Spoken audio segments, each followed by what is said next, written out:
Who wants to be the next Italian wine ambassador?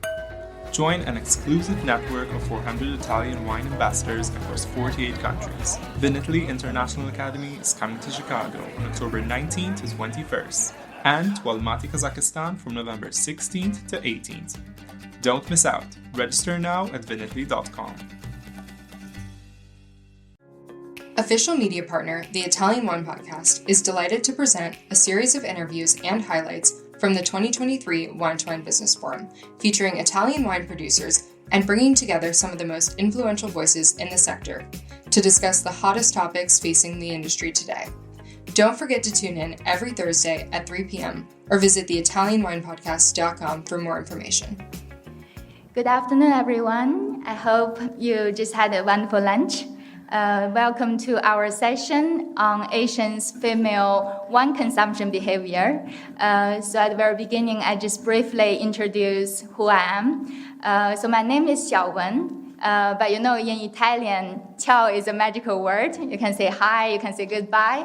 So I just say, okay, just call me Xiao. So it's like ciao, xiao. So it's very simple to remember. So I live in Italy since 2016. I currently work for Avignonese. So it's a winery in Montepulciano, Tuscany. So our winery also owns two distribution companies. So one is to distribute Classica SRL, to distribute wines to Italy, and also another distribution company which we distribute worldwide, called Classica International. So I'm working as a marketing manager. So my principal job is marketing, but I'm also a winemaker and a wine educator. And currently I'm a Master 1 Stage 1 student. So you can see Asian women can be crazy. Okay, so now I'm going to introduce the speaker of the session. Her name is Alice Wong. First of all, she is a great friend of mine. We met in 2018. So when she was doing the VIA course in Hong Kong, that's the first enhanced version of the VIA course with a new faculty at the time, Sarah Heller, MW, and Henri Davar, Italian wine expert. So last edition, Alice passed the first time, and she was one of the 7 people passed at the first time. And then our relationship started from there. I saw her very often, so she came to Italy twice a year, maybe even more often than that. But twice a year I saw her because she will come here as a 5-star wine judge, but also for wine2wine, she's always very engaged with the VIA community.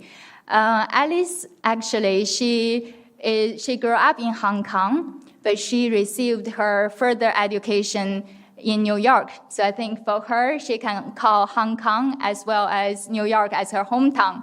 But since she so frequently traveled to Italy, now I think Verona is her third hometown.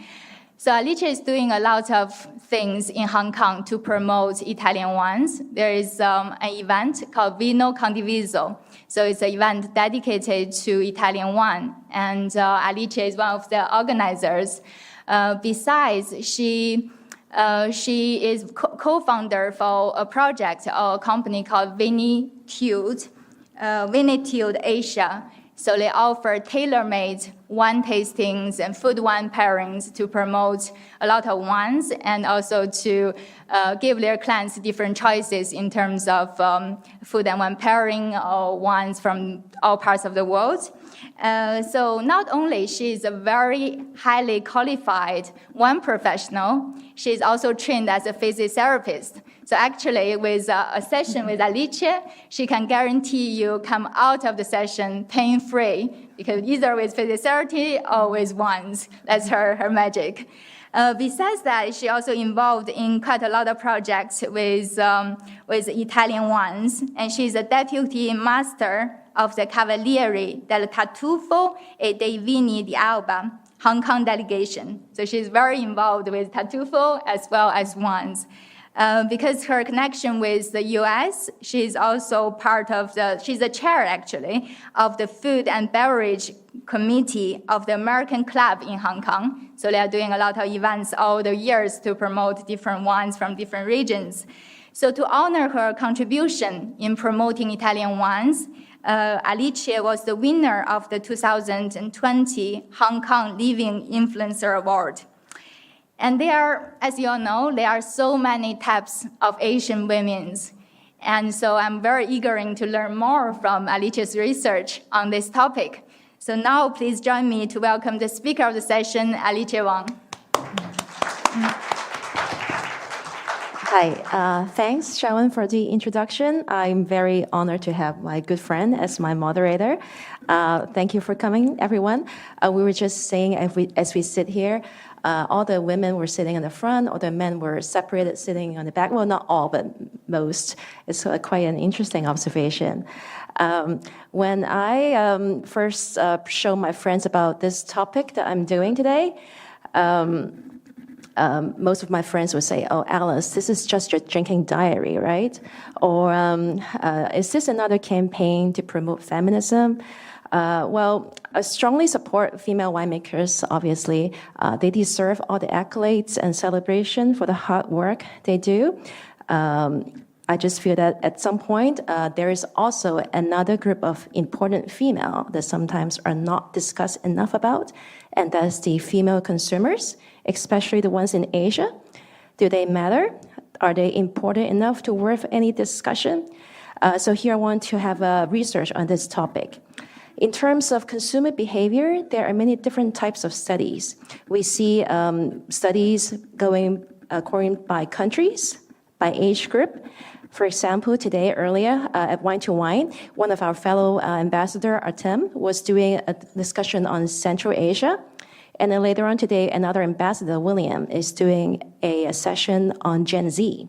So we see discussions about region, about country, or by generation.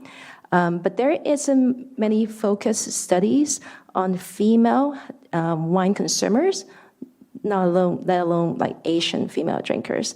They're usually just generally lumped together in other discussion. I believe most of you know that Asia accounts for the highest percentage of the population in the world. Any idea the percentage, how much we're talking about? Asian in the world's population. Close, 60%.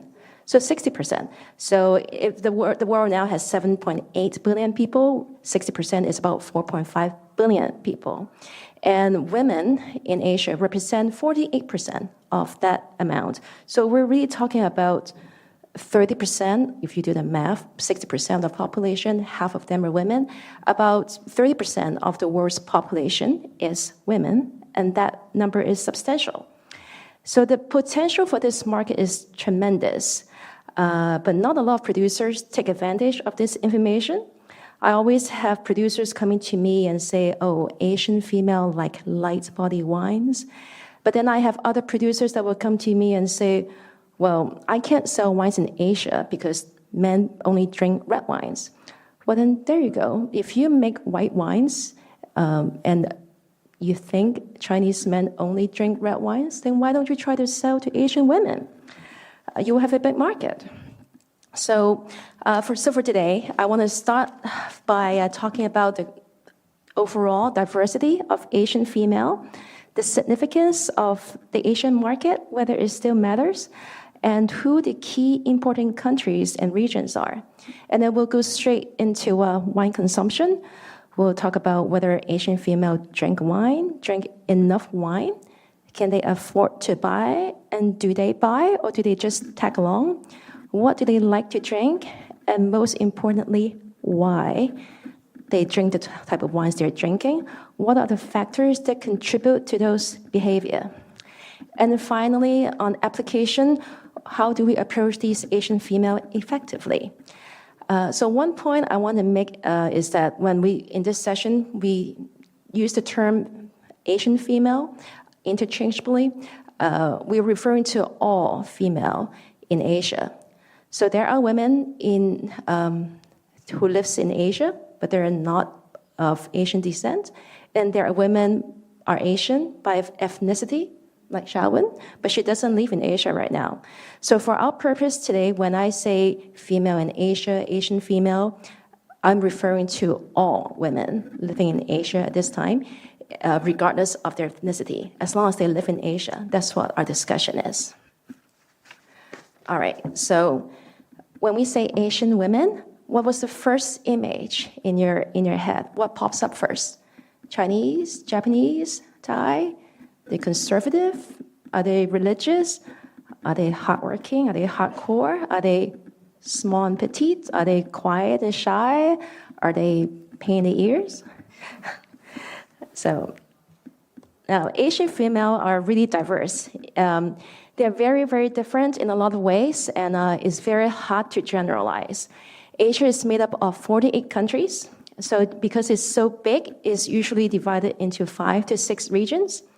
So we have West Asia, Central Asia, South Asia, North Asia, East Asia, and Southeast Asia. West Asia is generally what we call Middle East in a way.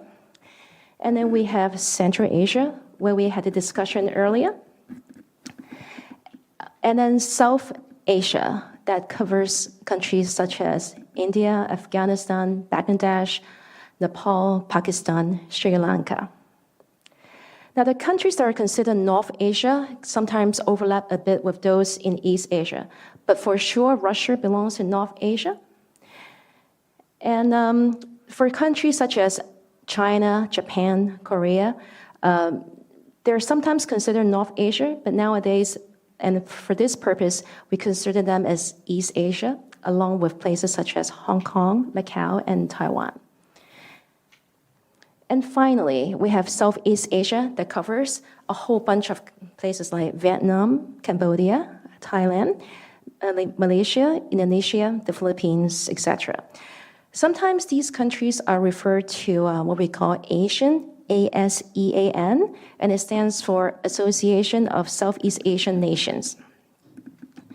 So Southeast Asia itself is the most diverse of all. They represent over 100 ethnic groups and a population of 655 million people who speak more than 1,000 different languages and dialects.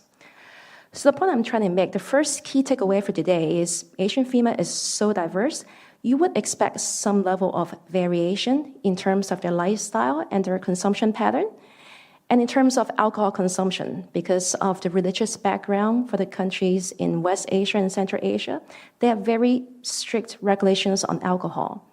So we'll focus a bit more on the key players of the Asian market. Okay, this study is by OIV, done in 2021.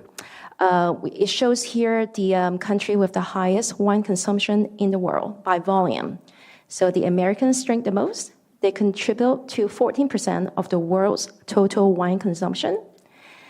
And after that, we see a few European countries, France, Italy, Germany, UK. When it comes to Asia, China ranks number 6 along with Spain and Russia. And then down all the way on the right, you see the other Asian country, which is Japan. It ranks number 17, and it contributes to 1% of the world's wine consumption. And for our purpose, because we're mostly talking about wine export to Asia, let's look at who the major importers are in Asia. So this graph, again, is also by the same report from OIV. This is done in terms of volume and also value. So a few interesting things here.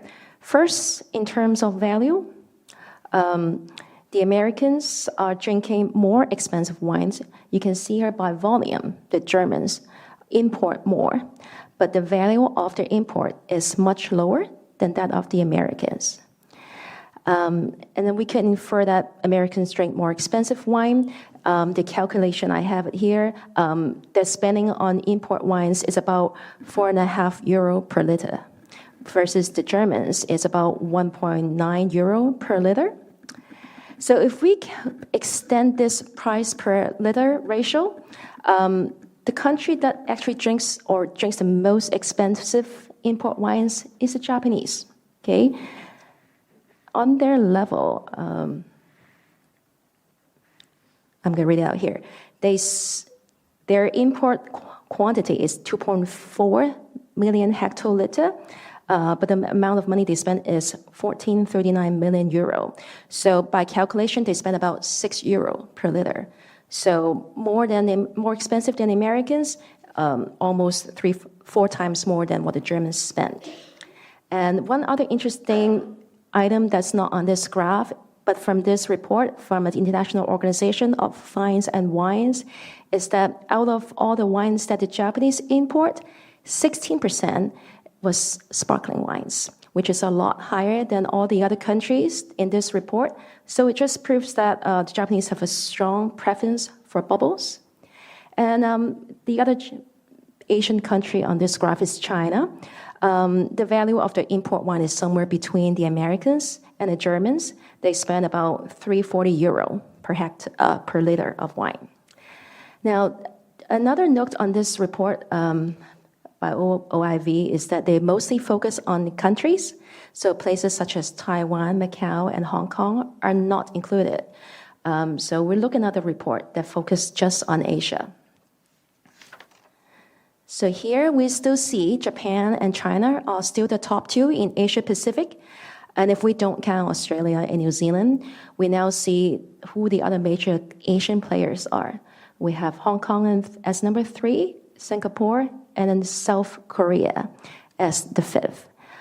So one thing to notice is that 4 of the top 5 wine import market is in East Asia. The only one that's not from East Asia is Singapore, which is considered Southeast Asia. But regardless, you can see on this map, pretty much all the highest importer of wine in Asia is either in East Asia or in Southeast Asia. The only country that's outside of these two parts of Asia is India. So India, even though now the population rate overtakes that of China, they have more people now, but the consumption level for import wine at least is nowhere close, is all the way at the bottom of the chart. All right, so China, Hong Kong, Japan, South Korea, Singapore. What about the women in these places? We're talking about women. What is their social status? What is the perception of Asian female drinkers? Can they handle alcohol? Are they just partygoers, or do they just go to ladies' night? I have to say, when I do the research for this topic, I just type Google Asian women and alcohol. The thing that keeps coming up is usually in a negative tone about addiction, about drinking. And I try to do the same search on men. I still see results that come up about health, but it's more about cancer. I've seen more results that pop up, such as lifestyle and investment. So it's just interesting observation. And down there, the little cartoon, it was also interesting. I don't think you can read the words there, but I'll read it out to you. It's from Singapore from a few years ago. And that character on that car is called Alice. It says, Alice is wild and reckless. On top of being careless, she gives up her cash to fly around rash and talks about being fearless. So this picture is actually about one of the campaigns the Singapore government started a few years ago to encourage women to drink less, to prepare the bodies to have babies, because at that point, Singapore has a low birth rate. So I just thought this picture is quite interesting because nowadays people keep talking about how Singapore is booming, and they are. But in a certain way, they're still very conservative, especially when it comes to the role of female in society. And I also think it's funny that it's called Alice. Now, like they know me. Now, I have a little bit more statistic just on the Asian markets, on the 5 countries or regions. I put the U.S. there just because it's a biggest consumer of wine in the world, so it's just for reference. Please, there is a big typo on the chart. I think my elbow was pressing on the 0 when I was typing this. So the world only has 7 billion people. I don't know why I put so many people for China. The Excel conversion changed it. It's really 1.7 billion for China, okay? Not that many. So sorry about that. But it is still one of the highest in the world between China and India.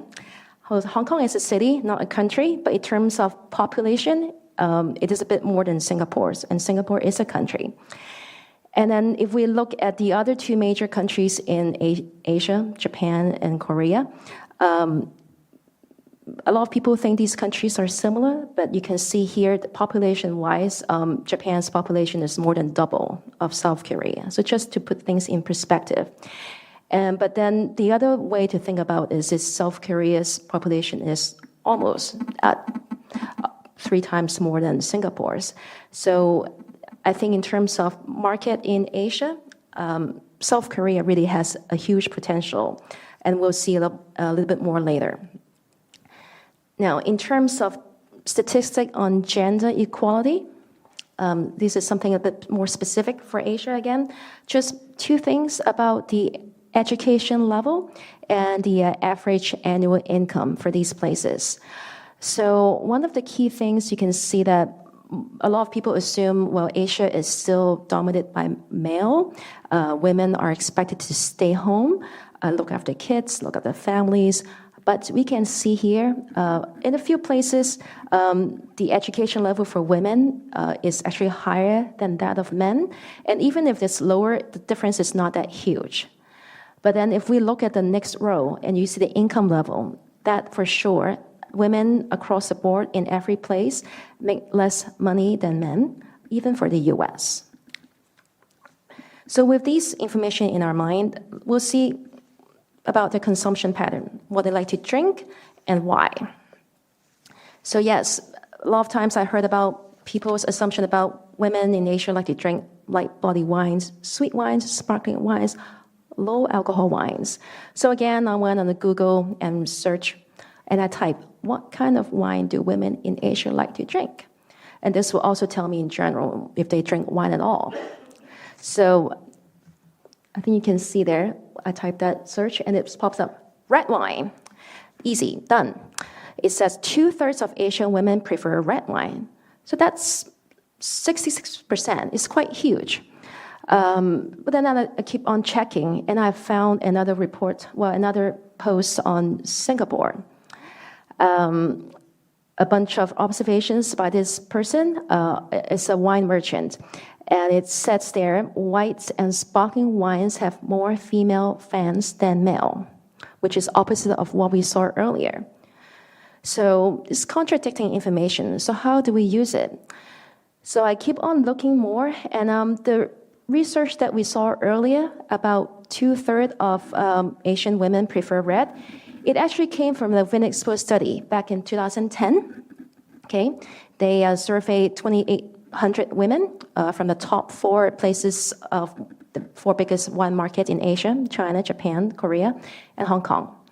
And these, almost half of these women are less than 30 years old, so they are young. Okay, and it says 42% of women drink more than twice a week in Japan. So they are regular drinkers. They're considered regular drinkers, wine drinkers. And in China, more than half the women choose the wine themselves. So they are decision makers. And then that's also where it says they prefer red wines. Okay, and I talk a little bit more about why in the next slide. One of the reasons was health. So it says 86% of all Asian women claim that drinking wine is compatible with maintaining a balanced diet. And 38% of Chinese women said that drinking wine is good for their health. So that's pretty interesting. So not only Asian women don't think drinking wine is unhealthy, some women actually think that it is healthy, which is quite obvious from what we saw earlier, that drinking wine shows that you are wild and you don't care about your health. That's quite different. They actually think drinking wine is great for you. So the other parts of this study shows that the Chinese ladies don't really care about the taste of wine. They care more about the health impact, which is quite different from what the Japanese and Korean ladies would think. And the other interesting thing we'll talk more about later, most Asian female at this stage think that wine is a product that shows elegance, that is a reflection of their lifestyle. But only the Japanese women consider wine to be a traditional product. And we'll talk about why later. Now, this is, I don't know if anyone of you heard about this Sakura Japan Women's Wine Award. I think one of the reasons that it shows that Japanese think that wine is a traditional product is the maturity of the wine market wine has been quite an established business in Japan for much longer than in any other Asian countries. So you see here the Sakura Japan Wine Award. This association has a few purposes. Their purpose is to increase wine consumption, expand opportunities for women in the wine industry, and also find wines that will go well with Japanese home cooking.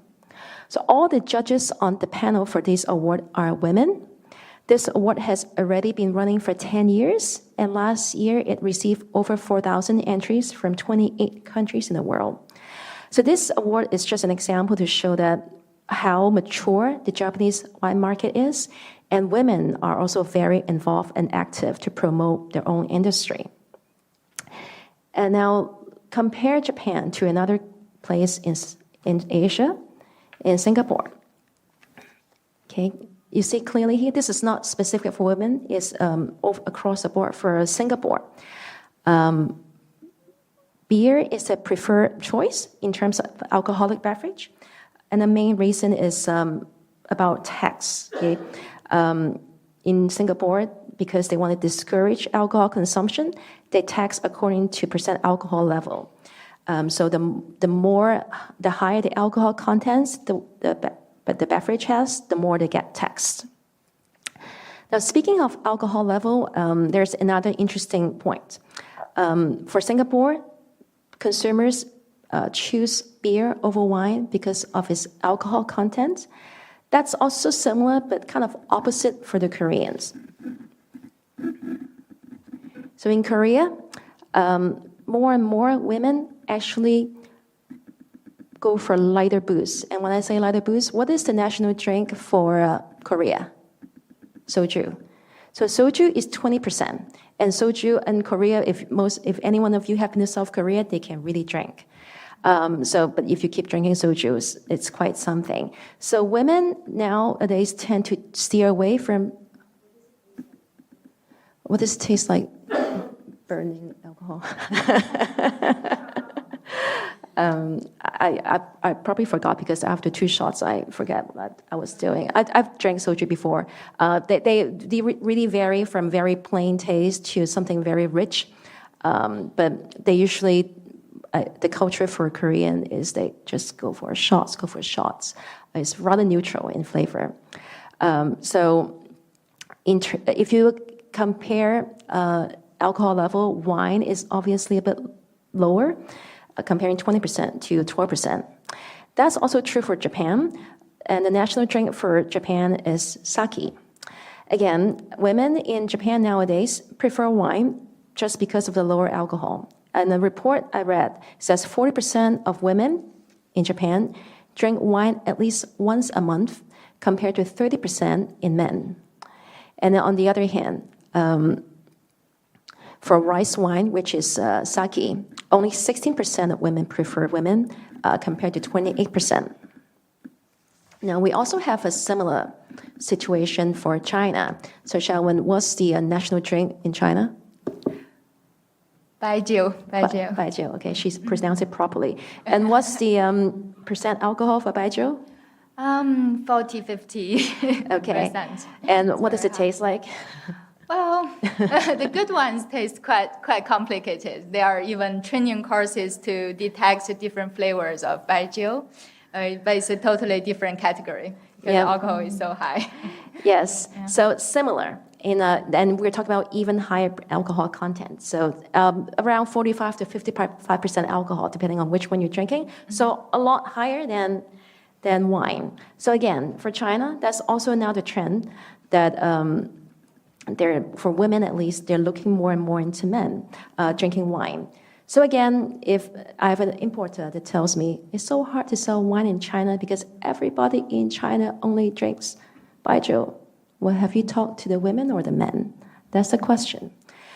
So one of the reasons many producers or export managers haven't thought much about Chinese women market is because the lack of knowledge and their spending power, which is the phenomenon called she economy. Okay? I have a study from Essentia, a company done in 2019, some statistics. China has more than 400 million female consumers aged 20 to 60. They account for more than 10 trillion Chinese dollar, which is about 1.3 trillion euro worth of consumption every year. And what does this mean, that number? It means that Chinese female collectively is the third largest consumer market in the world, close to the combined market of Germany, France, and the UK. And the report also went on to say 97% of urban Chinese female have a job, have an income. Among them, 68% are homeowners. That's quite high. And remember when we saw earlier in China in the chart, the percentage of people having a college degree are higher in women compared to men. So even though they make less money now, but the expectation is the gap is supposed to go smaller. And also one important thing is for these women, because now they have the knowledge, they're looking to spend money on self-improvement and continuing education. So with that amount of disposable income, they're looking to improve their lives. They want to enjoy themselves. They want to be trendy. They want to have fun. Many of them are foodies. And what about wine? So this is another chart that I got from the Chinese Consumer Report, the CBD data report. These are the different reasons that Chinese women like to drink wine. Most of them associate wine as something fun, something new, something pretty. It fits into the image of what they think a modern lifestyle should be. So one question would be, if Chinese women drink wine because it's something new, they look for something fun, what will happen one day if wine falls out of fashion? What would be the best way to foster the long-term growth of wine? So earlier I said we should not generalize, but I think one thing I can qualify, and Xiaowen too, is that most Asians are a bit geeky, and we like to get certificates. We're very practical. Wine courses are doing very well in Asia. Most people thinking are, instead of spending money on some random wine tasting, why not spend a bit more money to get a real education, to get a real certificate that is recognized worldwide?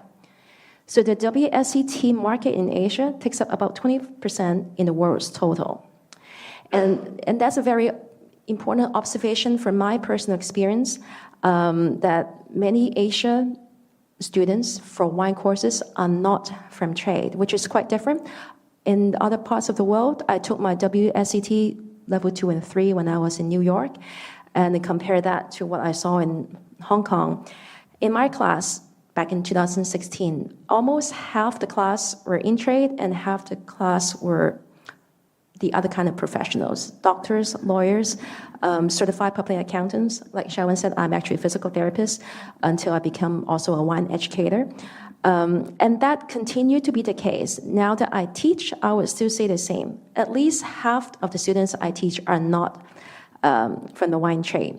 They just want to study wine seriously because they want to know what they're drinking. They are serious about the product. And up here you see a quote from Ian Harris. It says 43% of WSET diploma graduates are women, and 8 out of the past 10 highest scoring diploma students have been female. Why do female do better? Because we just have better taste. Okay? We're better tasters. So this report is research done in 2020. It says women have almost 50% more olfactory cells. Okay, we taste better, we hear better, we feel textures more accurately, and this is important. We are more ready to increase our sensitivity to smell. So it means that we are better to begin with, and we learn faster. So it's not a coincidence when in Hong Kong, there are 4 masters of wine. I think many of you know Sarah Heller, Deborah Mybert, Jenny Chuli, Jennifer Doherty. All the masters of wine in Hong Kong are female. I think it's a pretty strong validation point that female are better tasted. Now, speaking about women being better taster and a lot of times more serious drinkers. I don't know if you've seen pictures of, or if you've met any Chinese report and people mixing expensive wines with ice or Coca-Cola. I don't know. I haven't seen that myself, but I've read many reports and seen pictures about that. The assumption is many men tend to buy expensive wine just to show off. Okay, these are things that you tend to see less frequently in women, and also in terms of binge drinking, the incidence is higher in men. The survey in the Ministry of Health in Singapore, for example, a survey done between 2020 and 2021, show that the prevalence of binge drinking is 13.8% in men and just 5% in women. So what do we learn from all these research? Female drinkers in Asia may drink less in terms of volume and in terms of alcohol level, but potentially they are more serious, they drink better, and they're able and willing to pay. So I hope by now I have convinced you that there is a strong potential for the market of Asian female in Asia. So how do we market to them? What's the best way to reach out to them? Asian female do look up to other influential figures. Besides these Master of Wines in Hong Kong, there are a few more that's worth mentioning. We have Fong Yi Walker, who is a Master of Wine in China. She's even though she actually speaks Chinese, so she's very well respected by locals. And in Japan, on the right here, earlier we talked about the Sakura Japan Women's Wine Award. The lady is called Yumi Tanabe. Okay, she has her own wine school, and her own book, Yumi Tanabe's wine book, is considered the Bible for many wine students in Japan. The lady in the middle, Junko Watanabe, her focus is on the fine wine market. She used to work for Christie's and Zaki's auction houses. And her book, in terms of her insight in the wine investment, was so impactful that it wasn't even in the section of food and wine. It was in the section of economics. So just a few names that's worth mentioning. And besides these figures, Asian females tend to seek out communities and organizations they can trust. So some of the more well-known societies, not specific just to Asia, but it's quite worldwide, is the Knights of Alba, Champagne Society, the Bordeaux Society, Burgundy Society, Commandery de Bordeaux, and the Chêne. These societies are members only. They give a sense of prestige and exclusivity, and they sometimes give discounts, but more importantly, priority access to limited products. And the bondings between these societies are very strong and very long-term. And besides these societies, one other valuable partner that I would suggest everyone to reach out to is local wine school.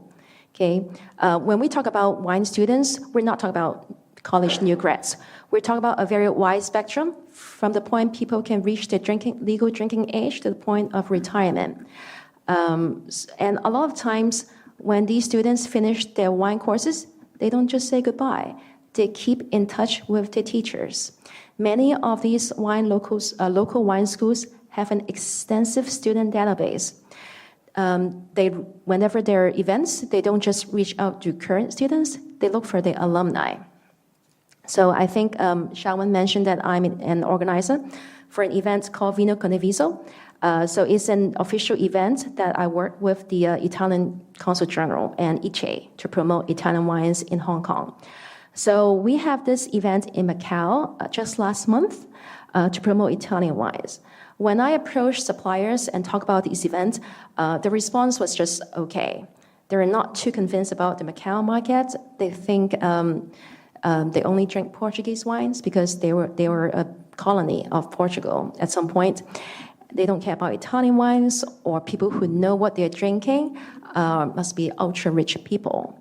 So what we did was we reached out to the local wine schools in Macau. We told them that, look, we have this Italian events that will show over 100 Italian wine events supported by the consulate, and they were super excited. They went to all their alumni, all the current students, and as you can see in this picture, it's a walk-around tasting, and it's jam-packed. We have close to 500 people.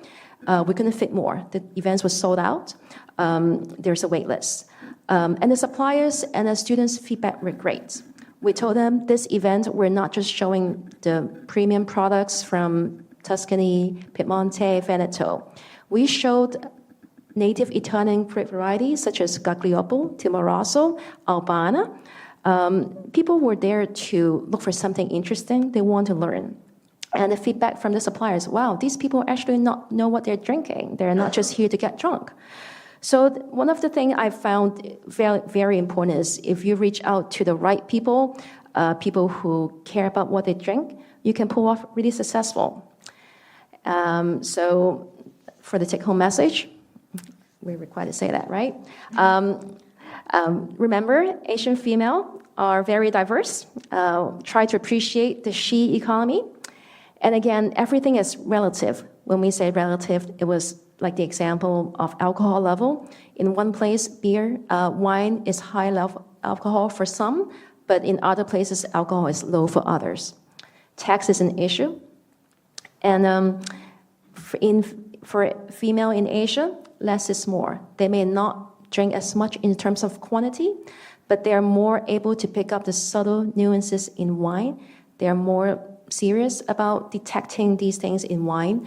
They may be just drinking better wines. And if you want to reach out to these markets, work with local wine clubs, wine schools, and of course, Italian wine ambassadors. Thank you. Thank you, Alice. It's such a very carefully researched topic. It's really interesting. Like Alice shared with us many perspectives. So I will ask my first question to follow up. So I know in the audience we have some Italian producers or the key players in the Italian wine industry. So when an Italian producer wants to go to Asia, and if they have to pick one country, which country you will suggest? First, I would strongly suggest you not just to go to one country because the benefit of Asia is everything is so close together, sort of like Europe. There's no reason why you go to one country and not the other when it's right next to you. But to answer your question, it depends on the price point and your products.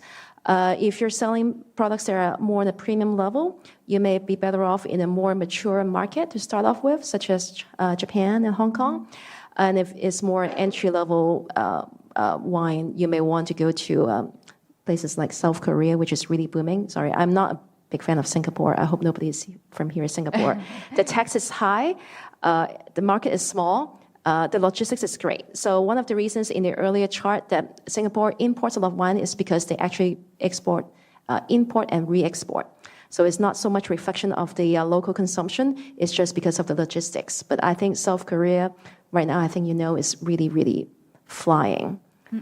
Yeah, it's indeed booming. Yeah. Okay, so maybe you can take one question from the audience, if someone has a question. Okay, Fanny.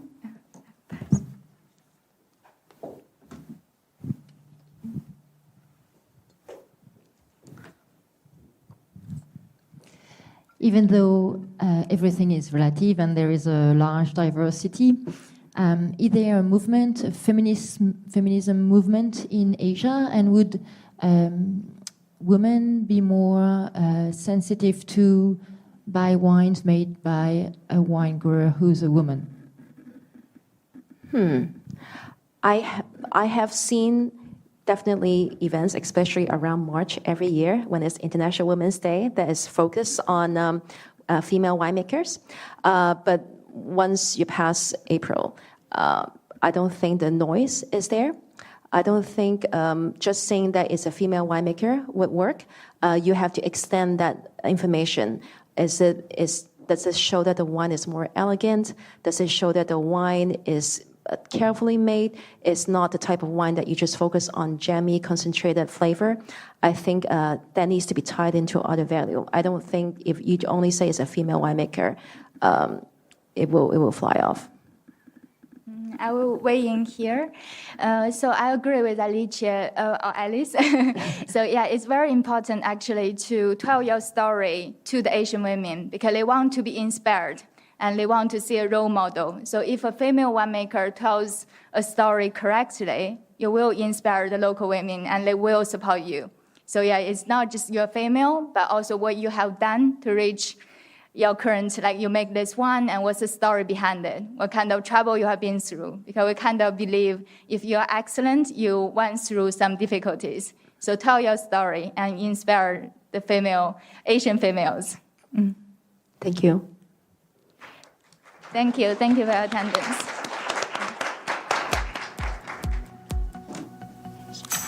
Listen to the Italian Wine Podcast wherever you get your podcasts. We're on SoundCloud, Apple Podcasts, Spotify, Himalaya FM, and more. Don't forget to subscribe and rate the show. If you enjoy listening, please consider donating through ItalianWinePodcast.com. Any amount helps cover equipment, production, and publication costs. Until next time, Chin Chin.